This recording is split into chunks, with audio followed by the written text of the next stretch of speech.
生活小貼士，鋁窗保養冷知識。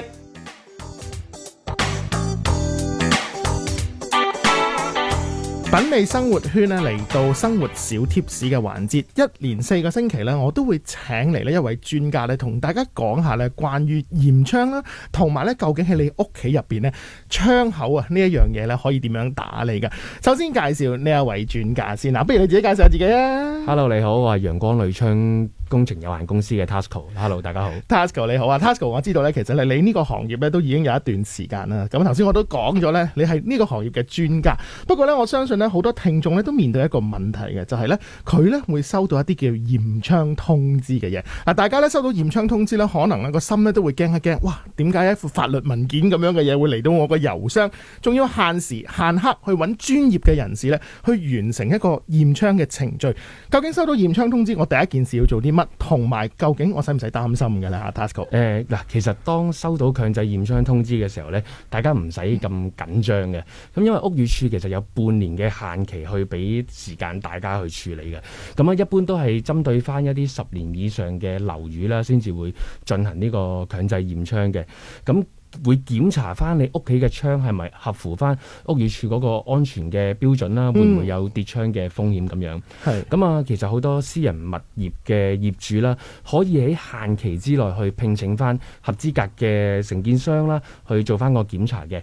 咁啊，留意翻個檢查其實一般都係免費㗎啦。咁啊，檢查完之後呢，其實都會有2個情況會出現嘅。咁啊，第一個最簡單嘅情況就係唔需要維修啦，就可能你自己係已經早排維修過啦。咁啊，或者完全係符合屋宇署嗰個標準嘅，即係安全嘅 certify 安全嘅，係啦。咁啊，最簡單就係出翻個合格證就可以㗎啦。咁啊，一般嘅承建商其實都會幫你遞交埋嗰份合格證去俾屋宇署㗎啦。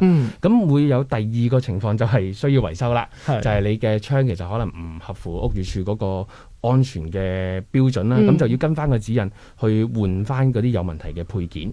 咁啊，其實都唔需要話擔心去做維修。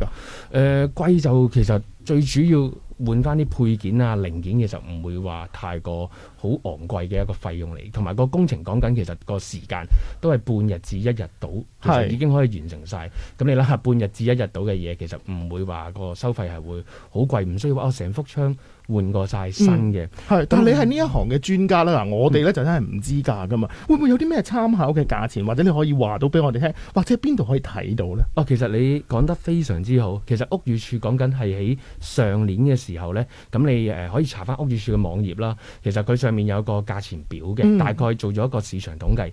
喺上年揾咗145間公司，咁啊列明晒其實嗰個合格證嘅收費啦，咁啊同埋一啲換窗嘅配件，例如窗鉸啊、開關手掣啊、換一啲嘅防水膠邊啊等等，大概嗰個 range 係咩價錢到，其實已經有晒呢一類型嘅參考噶啦。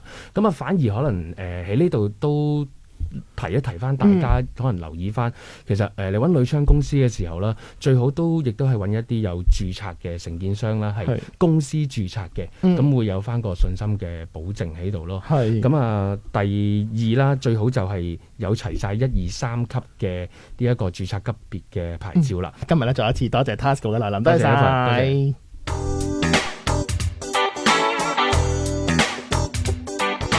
生活小貼士，鋁窗保養冷知識。